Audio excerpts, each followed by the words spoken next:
तो आदाब, नमस्कार, गुड इवनिंग, सत श्री अकाल। एक बार फिर आप तमाम लोगों का स्वागत है क्राइम तक की कहानी के इस एपिसोड में। उम्मीद है पूरी फैमिली अच्छी होगी, अपना ख्याल रख रही होगी। आज की कहानी के आगे पीछे कुछ नहीं कहूँगा, सीधे कहानी की शुरुआत करता हूँ। बात 23 अक्टूबर 2018 की है। 23 अक्टूबर 2018 बेंगलोर में, जो बेंगलुरु है, यहाँ पर एक ओरेकल कस्टमर केयर सेंटर का दफ्तर एक बिल्डिंग में 7वीं मंजिल पर रात के करीब 11:15 बज रहे थे। तमाम स्टाफ नाइट शिफ्ट में वहाँ मौजूद थे। इसी दौरान में एक दफ्तर का प्यून 7th फ्लोर पे बैठे हुए एक एम्प्लॉय के पास जाता है और कहता है कि आपसे मिलने 2 विजिटर आए। 11:15 बजे रात को अब 2 विजिटर, वो भी थोड़ा सा पकाता है, लेकिन इससे पहले भी कई उसके दोस्त और बाकी लोग मिलने आते रहते थे, तो उसे लगा कोई दोस्त होंगे। वो नीचे आता है मीटिंग रूम में, जहाँ पे वेट कर रहे थे गेस्ट। 2 लोग लंबे चौड़े अच्छे कदकाठी के वहाँ बैठे हुए थे। अब ये शख्स उसके पास जाता है, दोनों मेहमानों की नज़रें मिलती हैं उससे। वो उन्हें पहचान नहीं पाता, आंखों में सवालिया निशान कि आप लोग कौन हैं। और तभी उनमें से एक शख्स अपना हाथ आगे बढ़ाता है और इस ओरेकल के एम्प्लॉय की तरफ हाथ बढ़ाते हुए सिर्फ 2 शब्द कहता है, हेलो मिस्टर तरुण। हाथ आगे बढ़ा हुआ है, जुबान से नाम तरुण। सुनते ही ये नाम सामने वाले शख्स के चेहरे पर हवाइयाँ उड़ने लगती हैं, क्योंकि ये नाम उसने 15 साल बाद सुना था। 15 साल तक ये नाम उसने किसी की ज़ुबान से नहीं सुना। 15 साल तक किसी ने उसे तरुण कहकर पुकारा ही नहीं। इन 15 सालों में उसकी पहचान, उसका नाम एक ही था, और वो था परवीन भटेले। तो उसके सारे दफ्तर के लोग, उसकी अपनी पत्नी, दोनों बच्चे, दोस्त, पड़ोसी, हर एक यही जानते थे कि इस शख्स का नाम परवीन भटेले है। लेकिन 23 अक्टूबर 2018 की उस रात करीब 11:15 बजे ओरेकल के ऑफिस के अंदर 2 मेहमान आकर हाथ बढ़ाते हैं और कहते हैं, हेलो मिस्टर तरुण। 15 साल बाद ये नाम सुनकर लगभग उसे चक्कर आने लगता है। इस दौरान में वो पुलिस वाला अपना हाथ आगे बढ़ाता है। तब तक खौफ, दहशत कहें या फिर अनजाने में, या फिर ये कि वो अपने आप में सुध-बुध में नहीं है, वो भी अपना हाथ आगे बढ़ा देता है। दोनों हाथ मिलते हैं। सामने वाला उसके हाथ को पकड़ने के बाद उसकी उंगलियां टटोलता है। उस हाथ में एक उंगली ढूंढ रहा था जिसमें रिंग पहनते हैं, और वो उंगली उसकी टूटी हुई थी। जैसे ही वो हाथ मिलाता है और उस उंगली की तरफ फेरता है अपने हाथ को, सामने वालों को यकीन हो जाता है कि यही तरुण है।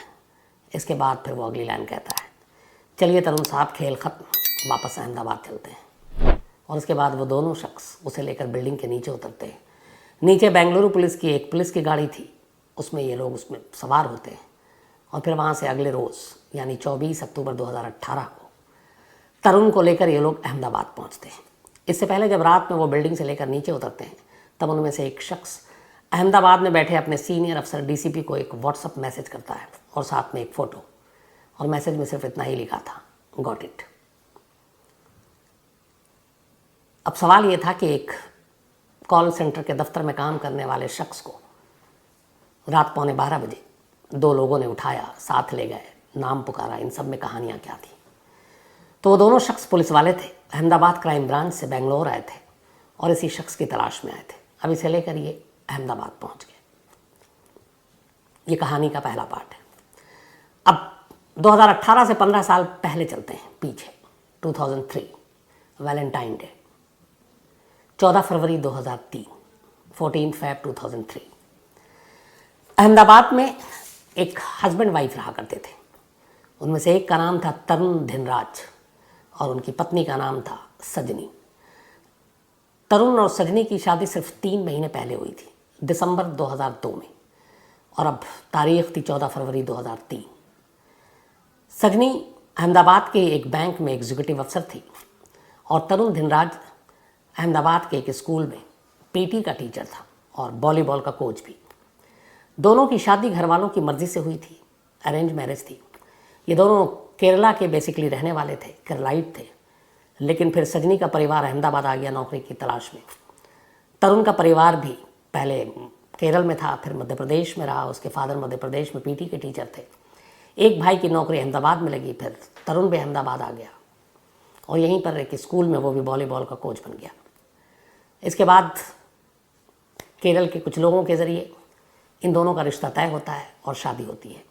शादी के बाद सब कुछ ठीक ठाक था। शादी के बाद तरुण सजनी के साथ एक अपार्टमेंट में रहता है, लेकिन वो हमेशा जब भी कहीं बाहर जाता, वॉलीबॉल के मैच भी होते तो इसको बच्चों के साथ जाना पड़ता, तो अपनी वाइफ से हमेशा कहता था कि तुम घर में मत रहना अकेले, यहाँ पे लुटेरे चोर ये सब होते हैं तो कुछ भी हो सकता है, तो जब मैं बाहर रहूँ तो तुम अपने मायके चले जाना। अहमदाबाद में ही सजनी के घर वाले थे, पिता थे, माँ थी, बहन थी, तो सजनी भी अपने घर चली जाती थी।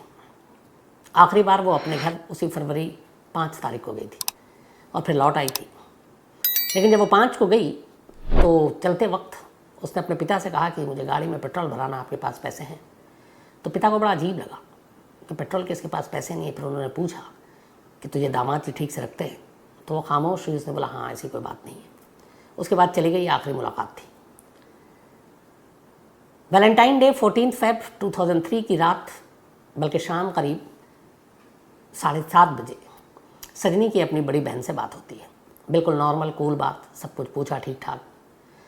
10-15 मिनट की बातचीत के बाद फ़ोन रख देती है। इसके बाद 2 घंटे बीतते हैं। 2 घंटे के बाद अचानक तरुण का फ़ोन आता है सजनी के घर पे और कहता है कि आप लोग फ़ौरन हॉस्पिटल आइए, मामला सीरियस है, सजनी की हालत बहुत सीरियस है। ये सुनकर घर वाले बदहवास वहाँ से भागते आते हैं। तब तक पता चलता है कि सजनी की मौत हो गई। तरुण जो है वो बैठकर बेतहाशा रो रहा है। पुलिस आती है, मौके पर देखती है, सजनी के दुपट्टे से ही उसका गला घोट कर कत्ल किया गया था। घर के सामान बिखरे पड़े हुए थे, कुछ जेवर गायब थे। पुलिस को लगा लूटपाट का मामला है। तरुण ने भी यही कहा कि मैं कहता था सजनी को एहतियात बरतो, और क्योंकि यहाँ पे घरों के अंदर सेंधमारी होती है, तो शायद किसी लुटेरे ने सजनी को मार डाला। अब तरुण की हालत ख़राब, लगातार रो रहा। 3 महीने शादी को हुए थे। घर वालों को भी उससे पूरी हमदर्दी, अफसोस। अगले दिन अब सजनी का पोस्टमार्टम होता है, उसके बाद अंतिम संस्कार किया जाता है। पर तरुण की ऐसी हालत नहीं थी कि वो अंतिम संस्कार कर सके। फिर बड़े भाई जो है उसके, वो मुखाग्नि देते हैं, और इस दौरान में तरुण की हालत सदमे में बहुत बिगड़ जाती है और उसको हॉस्पिटल में एडमिट कर दिया जाता है। 15 को एडमिट कर देते हैं। पुलिस अपनी तफ्तीश कर रही है। इलाके के जो चोर उचक्के हैं उनकी लिस्ट बनाई जा रही है। सब कुछ ये था कि किसी को जो भी है इसके पीछे पकड़ा जाएगा। लेकिन अचानक 2 दिन के बाद 16 फेब 2003 की शाम को तरुण के बड़े भाई का पुलिस को फ़ोन जाता है और वो कहता है कि तरुण गायब है। तरुण हॉस्पिटल से गायब हो गया। अब यहाँ पे पुलिस को थोड़ा सा शुरू में डाउट भी था तरुण पे कि इस तरीके से घर में कैसे कत्ल हो सकता है। फिर वो बयान भी बदल रहा था, कभी कहता कि किसी चोर उचक्के ने मार दिया, कभी कहता नेचुरल डेथ है, लेकिन दुपट्टे से गले पे भी निशान था। और उसके बाद वो रो भी रहा, सदमे में भी, हॉस्पिटल में भी एडमिट हो गया। लेकिन 48 घंटे के अंदर अंदर शाम को 16 फेब को अचानक तरुण हॉस्पिटल से गायब हो गया। अब पुलिस को काटो तो खून नहीं, क्योंकि एक बड़ा मामला था, मीडिया में भी खबर आ गई, और एक जिसके ऊपर आपको शक है, आपने उसकी निगहबानी या पहरेदारी भी नहीं की, हॉस्पिटल में आपने वैसे ही छोड़ दिया और वो भाग गया। अब पुलिस वालों पर उंगलियां उठने लगी। सजनी के घर वालों ने भी इल्ज़ाम लगाना शुरू किया कि पुलिस की लापरवाही है। पुलिस के ऊपर प्रेशर बनना शुरू हो गया। अब पुलिस ने कहा ढूंढो। पुलिस ने तमाम कोशिश की, कहीं नहीं मिली। पुलिस ने तरुण के भाई, माँ बाप, इनको भी उठा लिया। कुछ दिनों तक ये लोग जेल में भी रहे कि इनकी भी मिली भगत है। बाद में खैर छूट गए। लेकिन तरुण की तलाश होती रही, तरुण मिला नहीं। सजनी के घर वाले, उनके माँ बाप और बहन, जब काफ़ी दिन बीत गया और तरुण मिला नहीं, उनकी बेटी का कातिल गायब है, तो उस वक्त नरेंद्र मोदी मुख्यमंत्री थे गुजरात के। 2006 की बात है। फिर 3 हो गए, 3 साल बीत गए, कोई पता नहीं चल रहा तरुण का। उन लोगों ने जाकर मुख्यमंत्री नरेंद्र मोदी से मुलाकात की और मदद मांगी। चीफ मिनिस्टर ऑफिस से फिर मैसेज गया और पुलिस से कहा गया कि इस केस को आप सीरियसली लीजिए। अब इसके लिए स्पेशल टीम बनाई गई। बाकायदा 1 लाख रुपए का इनाम रखा गया तरुण की खबर देने के लिए। लेकिन तरुण गायब। अब पुलिस ने उधर जो जांच की, पोस्टमार्टम रिपोर्ट आ गई, गला घोट कर कत्ल हुआ है। आसपास के लोगों से पूछताछ करने पे पता चला कि ऐसा कोई अनजान शख्स घर में आया नहीं। फिर ये भी पता चला कि तरुण सजनी को शादी के बाद से ही तंग करता था। फिर ये पता चला कि शादी से पहले ही तरुण का एक लड़की से अफेयर था और वो उससे शादी करना चाहता था। पुलिस उस लड़की तक पहुंची। उस लड़की ने पुलिस को कहा कि हाँ, उसने मुझे 16 फरवरी यानी जिस दिन सजनी का कत्ल हुआ उसके 2 दिन के बाद मुझे कॉल किया, और कॉल करने के बाद उसने कहा कि चलो हम दोनों शादी कर लेते हैं। उसने कहा तब तक सजनी की मौत की खबर मुझे आ चुकी थी, तो मैंने उससे कहा कि मैं कातिल से शादी नहीं करूँगी, और मैंने उसके साथ जाने से मना कर दिया। लड़की का बयान सच था। पुलिस ने उसको क्लीन चिट दे दी। तो फिर यही कहानी आई कि अपनी गर्लफ्रेंड से शादी करने के लिए उसने अपनी बीवी का कत्ल कर दिया। अब ये बात समझ में नहीं आई, अरेंज मैरिज थी, वो पहले भी मना कर सकता था, अपने गर्लफ्रेंड से शादी कर सकता था, लेकिन उसने ऐसा किया नहीं। शादी के 3 महीने बाद बीवी को मार डाला और गर्लफ्रेंड से शादी की पेशकश की, लेकिन गर्लफ्रेंड ने मना कर दिया कि मैं एक कातिल से शादी नहीं करूँगी। अब मोटिव क्लियर हो गया था, कत्ल पति नहीं किया, ये भी साफ हो गया, लेकिन कातिल फरार। धीरे धीरे वक्त बीतता गया, तरुण का कोई सुराग नहीं मिला। पुलिस लगातार लगी रही उसके घर वालों के सर्विलांस पे, पूरे घर वालों की जगह जगह शादी वर्दी में पुलिस तैनात किए गए कि शायद वो घर पे मिलने आए, मिले नहीं। इस दौरान में फैमिली भी फिर शिफ्ट हो गई। ये लोग पहले एमपी में रहते थे और फिर बेंगलोर में एक रिश्तेदार था, इसके अलावा केरल में। 2009 आते आते तरुण के पिता की मौत हो गई और फिर पुलिस को पता चला कि 2009 में ही तरुण पहली बार केरल गया था, जब इसके माँ बाप गए थे, और वहाँ पहली बार कत्ल के बाद सजनी के यानी 6 साल बाद वो केरल में एक जगह पे अपने माँ बाप से आकर मिला। उसे देखकर माँ बाप की भी हालत ख़राब हो गई। उन्होंने कहा अगर किसी ने देख लिया तो मुसीबत आ जाएगी, पुलिस ढूंढ रही है। वो आखिरी मुलाकात थी। कहते हैं कि अपने माँ बाप से मिलने के बाद वो जब गया, उसके नेक्स्ट डे ही तरुण के पिता को हार्ट अटैक हो गया और दिल का दौरा पड़ने से 2009 में उनकी मौत हो गई। अब उसके बाद वो वहाँ से निकल गया। अब पुलिस ढूंढती रही, धीरे धीरे जब वक्त बीता तो पुलिस भी सुस्त पड़ गई। एक तरह से केस तो क्लोज ही हो गया, लेकिन केस को पूरी तरह से बंद भी नहीं किया। कहते हैं कि हर महीने एक आध बार इस केस पे नज़र डाल देते, जब भी कोई नया पुलिस अफसर आता पूछता अपडेट क्या है। मंथली मीटिंग में इस केस को ऊपर रखा जाता, फिर पूछा जाता अपडेट क्या है, लेकिन इधर साल बीतते जा रहे थे। अब इस केस पे जो भी नया अफसर आता उसकी नज़र भी होती। धीरे धीरे 3 से 2016 आ गया, 2016 में एक और पुलिस अफसर आए। उन्होंने कहा कि इस केस की फाइल खोलो, अपडेट क्या पता करो। तो उन्होंने पता किया कि फादर की तो डेथ हो गई है तरुण के, माँ जो है वो अब एमपी में है, मंदसौर में, और एक बेटा उनका अहमदाबाद में है। लेकिन वो कहाँ है पता नहीं। अब मंदसौर में भी पुलिस ने आगे पीछे अपने शादी वर्दी में टीम लगाई, लेकिन कोई सुराग नहीं मिला। लोगों से भी पूछा, कोई इस तरह का हुलिया का लड़का आता है, पता चला नहीं है। 2016 में उस लड़की ने जिसके साथ इश्क था तरुण का, जिसको अपनी बीवी का कत्ल करने के 2 दिन बाद उसने ऑफर किया था शादी करने के लिए, और जिसने कातिल कहकर शादी से मना कर दिया था, उससे पुलिस ने कांटेक्ट किया कि तुम्हारे पास कोई खबर आई कभी बलट के, उसने तुम्हें याद किया। तब उस लड़की ने पहला क्लू दिया। उसने कहा कि हाँ, अभी 2016 में ही मेरे कुछ दोस्तों ने बताया कि उसने तरुण या उसके जैसे मिलते जुलते हुलिया वाले शख्स को दिल्ली के एक मॉल में देखा है। अब पुलिस की टीम दिल्ली के मॉल और उस इलाके को छानने के लिए अपनी भेजती है। फिर ये भी पता चलता उसी दौरान में जब देखने की बात थी, तरुण की माँ भी दिल्ली में थी। तो अब ये था कि शायद वो माँ के साथ हो, लेकिन तमाम चीज़ें खंगालने के बावजूद तरुण नहीं मिला। वक्त बीतता गया। अब 2016 के इस क्लू के बाद पुलिस को एक चीज़ का यकीन हो गया था कि तरुण जिंदा है। उसने सुसाइड नहीं किया है, कहीं और नहीं भागा है, बल्कि देश में है। इस दौरान में जब तब खबर आती, कभी उसको गुजरात में देखने की बात आती, कभी महाराष्ट्र में, कभी मध्य प्रदेश में, कभी बेंगलोर में, कभी केरल में। 5 राज्यों और उसके पूरे फैमिली के अराउंड 4000 फ़ोन नंबर मोबाइल के, इनको खंगाले 4000 नंबर्स, जो उसके दूर के रिश्तेदार दोस्त, ताकि कब कहाँ से किसी के पास फ़ोन आ जाए और वो क्लू मिल जाए। सब बेकार। माँ के नंबर को भी पुलिस ने रडार पर रखा हुआ था। तो उस माँ के नंबर से ये पता चलता था कि ये कुछ लोगों से तो बात कर रही हैं केरल और ये, लेकिन जितने भी लोग थे वो सब रिश्तेदार थे। तरुण शायद किसी नंबर पे बात नहीं कर रहा था। पुलिस अंधेरे में थी। धीरे धीरे अब इस बात को 15 साल बीत गए। 2018 आ गया। 2018 आने के बाद अब पुलिस का ये था कि टीम लगी हुई थी अपडेट में कि इसको ढूंढना है। इसी दौरान अब पुलिस ने, जो ये अनम्मा एक रिटायर्ड नर्स थी, ये तरुण की माँ, तो एक भाई अहमदाबाद में था, उस भाई को पूरी तरह से ग्रिल किया, उस भाई के तमाम सर्विलांस लगाए, नंबर लगाए, बट उसे पता चल गया कि इस भाई के साथ तरुण कांटेक्ट में नहीं है। तो अब ले देकर पूरी फैमिली में एक ही कैरेक्टर, जिसके साथ तरुण क्लोज भी था अपनी माँ के। तो पुलिस की पूरी उम्मीदें अब उसकी माँ पे ही टिकी थी। माँ की उम्र भी हो रही थी, रिटायर्ड नर्स भी हो गई, कि ये माँ से ज़रूर संपर्क करेगा, और इससे पहले कर लिया हो और पुलिस चूक गई। लेकिन अब सारी उम्मीदें माँ पर टिक गई थी आकर। पुलिस ने उनकी माँ के सारे नंबर, जो भी बातें होती थी, सारे नंबर को ट्रेस करके अपने पास रखा, चुपचाप सुनते भी, लेकिन कोई फ़ायदा नहीं हुआ। एक रोज़ उसी माँ के मोबाइल पे एक लैंडलाइन नंबर आ गया, कॉल, और ये लैंडलाइन जो नंबर था ये बेंगलोर का था। अब पुलिस हर नंबर जो आता उसको क्रॉस चेक करती थी माँ के। ये पहली बार था कि जब बेंगलोर से किसी लैंडलाइन नंबर से कॉल किया गया था। पुलिस ने उस नंबर को चेक किया तो पता चला कि ये बेंगलोर के ओरेकल कस्टमर केयर का नंबर है। अब अहमदाबाद क्राइम ब्रांच की टीम थोड़ी हैरान कि तरुण की माँ को ओरेकल कस्टमर केयर से क्या काम, कोई ऐसी चीज़ नहीं।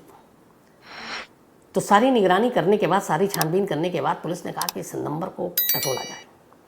फिर ये भी हुआ कि कहीं इसी जगह पे तरुण काम तो नहीं करता। अब इसके बाद क्राइम ब्रांच की टीम अहमदाबाद से बेंगलोर के लिए रवाना होती है 22 अक्टूबर 2018 को। वहाँ जाने के बाद बेंगलोर पुलिस से कांटेक्ट करती है और फिर कहती है कि इस ओरेकल कस्टमर केयर में हमें एक एम्प्लॉय के बारे में डिटेल चाहिए। बेंगलोर पुलिस भी इस ऑफिस के HR डिपार्टमेंट को कांटेक्ट करती है और कहती है कि हमें आपके यहाँ जितने भी लोग काम करते हैं उन सबकी लिस्ट चाहिए आपके एम्प्लॉय की। ये जाहिर नहीं करते हैं कि किसकी खास तौर पे चाहिए क्योंकि अलर्ट चौकन्ना हो जाए सामने वाला। बस उनका ये था कि सारे एम्प्लॉय की लिस्ट चाहिए, हमारा रूटीन प्रोसीजर है लॉ एंड ऑर्डर मेंटेन करने के लिए। ओरेकल कस्टमर केयर सेंटर के HR की तरफ से लिस्ट आ जाती है मुलाजिमों की, एम्प्लॉय की। उस पूरे लिस्ट में कहीं पे भी तरुण भाटेवाल नाम का कोई एम्प्लॉय नहीं था। बट उस लिस्ट में एक नाम देखकर पुलिस जो अहमदाबाद से आए थे उसके थोड़े कान खड़े हो जाते हैं और वो नाम था प्रवीण भटेले। अब पुलिस को लगा कि ये नाम कहीं उसने सुना है। फिर याद किया पुलिस ने तो पता चला कि जो उसकी माँ है तरुण की, वो जो कॉल करती थी, एक कॉल वो प्रवीण भटूले को भी करती थी और वो उसकी वाइफ निशा को भी करती थी और निशा का भी नंबर उसकी माँ के पास था और माँ के पास भी निशा का नंबर था। दोनों अक्सर बातें करते थे।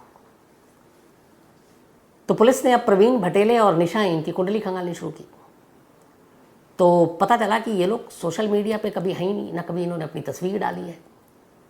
ये बड़ा अजीब लगा कि आज के दौर में ऐसा कैसे। फिर ये पता चला प्रवीण भटेले और निशा के 2 बच्चे भी हैं। अब उस लिस्ट में प्रवीण भटेले का तो नाम है लेकिन तरुण का नाम नहीं है और प्रवीण भटेले के मोबाइल से उसकी माँ की बातचीत ये पुलिस को मालूम है कि होती है और वो निशा एक नाम की जो उसकी बीवी है।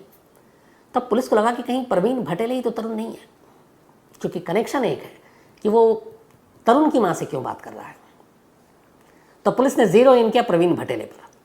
अब लेकिन ये कि प्रवीण भटेले को और कैसे पुख्ता किया जाए कि ये वही तरुण है जो भागा हुआ 15 साल से। तो फिर अहमदाबाद पुलिस को पूरा उसकी केस हिस्ट्री सब कुछ मालूम थी। जब ये कोच था वॉलीबॉल का, एक मैच के दौरान इसकी एक रिंग वाली उंगली टूट गई थी तो वो थोड़ी मुड़ी हुई भी थी और बाकी 5 आम जो उंगलियां होती इंसानों की वैसी नहीं थी। तो ये दोनों अफसरों को भी पता था जो बेंगलोर पहुंचे थे। तो उन्होंने कहा कि ठीक है, अगर एक बार हम उससे हाथ मिलाएं तो उंगलियों को हम पहचान लेंगे। इसी के बाद लिस्ट आने के नेक्स्ट डे बेंगलोर पुलिस के साथ लेकर ये उस ओरेकल के ऑफिस में पहुंचते हैं 7th फ्लोर पे, जहाँ पर प्रवीण भटेले बैठा करता था। और फिर वहाँ पे मैसेज दिया जाता है। फिर वो प्यून जो है वो बुला कर लाता है कि 2 गेस्ट हैं और वो जब सामने आता है तब उसमें से एक पुलिस अफसर कहता है हेलो मिस्टर तरुण, जिसको सुनकर उसकी हवा ख़राब हो जाती है क्योंकि इस पूरे दफ्तर में उसे लोग प्रवीण भटेले के नाम से पिछले 10 सालों से जानते थे क्योंकि वो 10 साल से इस दफ्तर में काम कर रहा था। इसके बाद जब वो हाथ मिलाता है तो उस उंगलियों को टटोलता और पता चल जाता है कि उंगली टूटी हुई है, मतलब दोनों तरफ से पुख्ता हो गया था कि ये शख्स प्रवीण भटेले नहीं बल्कि तरुण धिनराज है। और इसी के बाद उससे कहा जाता है कि अब खेल खत्म और चलो वापस। तो एक लैंडलाइन नंबर की वजह से भेद खुला। दूसरा, इसी दौरान में फिर पुलिस को पता चला कि आखिर ये माँ बेटे बात करते थे, ये लैंडलाइन नंबर अगर ना होता तो क्या होता। तो पता चला कि उस दिन उसने कोशिश की, उसके मोबाइल से बात नहीं हो पा रही थी और माँ से बात ज़रूरी करनी थी। माँ अकेली थी, उसे चिंता भी हो रही थी। तो ये थोड़ी सी लापरवाही बरत गया और उसने ऑफिस में बैठे बैठे अपने ऑफिस के लैंडलाइन नंबर से माँ के नंबर पर कॉल कर दिया और ये पुलिस के रिकॉर्ड में आ गया। अगर वो लैंडलाइन नंबर से कॉल ना करता तो शायद तरुण का राज 15 साल है और ना मालूम कितने सालों तक राज ही बना रहता। फिर पुलिस के सामने जानकारी आई कि उसकी माँ ने एक और सिम ले रखा था और वो सिम उनके एक रिलेटिव के नाम पर था। उस रिलेटिव को, दूर के रिलेटिव थे, पुलिस ने अपने फोकस में लिया नहीं और उस सिम का इस्तेमाल उसकी माँ सिर्फ और सिर्फ तरुण से बात करने के लिए करती थी और तरुण भी उसी सिम पे ज़्यादातर कॉल किया करता था। तो इस तरीके से पुलिस के रिकॉर्ड में ये सिम नंबर ही नहीं था तो कभी जांच के घेरे में आया ही नहीं और इसीलिए तरुण का राज रहा। अब पुलिस उसे लेकर वापस अहमदाबाद आती है सब कुछ हो गया। अब फिर पुलिस उससे कहानी सुनती है। वो सजनी के कत्ल का इल्ज़ाम अपने सर लेता है, बोलता हाँ मैंने कत्ल किया क्योंकि मुझे अपनी गर्लफ्रेंड से शादी करनी थी, लेकिन उसने मना कर दिया क्योंकि मैं कातिल हो चुका था। बोला कत्ल करने के बाद मैं 6 तारीख को ही दिल्ली आया था। दिल्ली में कुछ दिन रहा और दिल्ली में बाकायदा अगले 1 हफ्ते में ही कत्ल करने के 14 फेब को उसने कत्ल किया, वैलेंटाइन डे, और 20 फरवरी तक वो दिल्ली के कॉल सेंटर में नौकरी कर रहा था, अगले 4-5 दिनों में ही। बोला फिर यहाँ से पुणे गए। पुणे में उसको एक निशा नाम की लड़की से मुलाकात हुई। उसने अपने आप को बताया कि मैं यतीम हूँ, मेरा दुनिया में कोई नहीं है। धीरे धीरे दोनों में दोस्ती हो गई। इसने पुणे में एक जगह नौकरी की थी और फिर उन दोनों ने पुणे में ही शादी कर ली। फिर इसके बाद ये लोग 2009 और 10 में बेंगलोर पहुँचे और उसने बेंगलोर में इस ओरेकल कंपनी में जॉब शुरू कर दिया। दोनों के 2 बच्चे भी हुए और उसकी पत्नी को भी यही मालूम है कि इसका नाम प्रवीण भटेले है। उसकी पत्नी को उसका असली नाम, उसके पुराने कारनामे कुछ नहीं मालूम था। तो जिस गर्लफ्रेंड के लिए उसने कत्ल किया उससे तो शादी की नहीं, एक दूसरी लड़की से शादी की, फिर 2 बच्चे हुए और बेंगलोर में रहने लगा। लेकिन एक सवाल अब भी अपनी जगह कायम था कि आखिर तरुण धनराज प्रवीण भटेले कैसे बन गया, ये नाम उसका किसने चुराया। पुलिस ने इसके ऊपर भी तफ्तीश की। पता चला स्कूल और कॉलेज में इसका एक दोस्त हुआ करता था मध्य प्रदेश में, और उस दोस्त का नाम था प्रवीण भटेले। ये दोनों साथ थे, कॉलेज में भी साथ पढ़ाई की। जब इसने कत्ल किया, उसके कत्ल करने के बाद इधर उधर ये भटकता रहा था। फिर एक दौर ऐसा आया जब ये पहुंचा भोपाल। उस वक्त प्रवीण भटेले भोपाल में था और ये वहाँ उसकी शादी हो गई थी। ये उसके साथ भी रहा कुछ दिन तक। उसने कुछ कोचिंग सेंटर शुरू किए थे, उसने कहा मैं भी करूँगा। इसने कुछ दिन उसके साथ काम भी किया। फिर प्रवीण भटेले के आधार कार्ड, ड्राइविंग लाइसेंस और पासपोर्ट, इन तीनों को उसने वहाँ पे स्कैन किया और फिर उन नामों को अपना नाम दिया और उसमें तस्वीर अपनी लगा दी।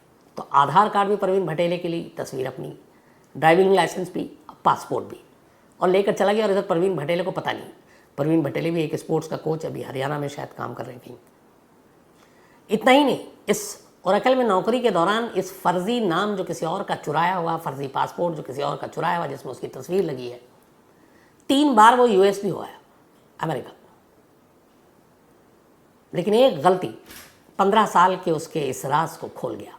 अगर उसने उस दफ्तर में उस दिन बैठकर लैंडलाइन नंबर से अपनी माँ को कॉल ना किया होता तो शायद तरुण का राज ही रहता, तरुण शायद प्रवीण भटेले ही रहता। लेकिन कहते हैं कि कहीं ना कहीं एक ज़रा सी चूक आपको कब पकड़वा दे और आपका भेद कब खुल जाए नहीं कह सकते। वही चीज़ हुई। लेकिन इसमें कमाल अहमदाबाद पुलिस भी थी, खासतौर पे क्राइम ब्रांच की टीम, जिसने 15 साल के इसमें सुस्त रफ्तारी भी आई, सब कुछ आया, लेकिन तरुण की तलाश बंद नहीं की। तरुण अब जेल में है, साबरमती जेल में, और जो कुछ उसने किया है उसके लिए उसे सज़ा भी वैसे ही मिलेगी। तो ये थी कहानी एक ऐसे शख्स की जो 15 साल तक पुलिस को बेवकूफ़ बनाता रहा, एक नए नाम से नए शहर में रहा, नौकरी की, शादी की, 2 बच्चे पैदा किए, लेकिन ये गलती ने सारा राज खोल दिया।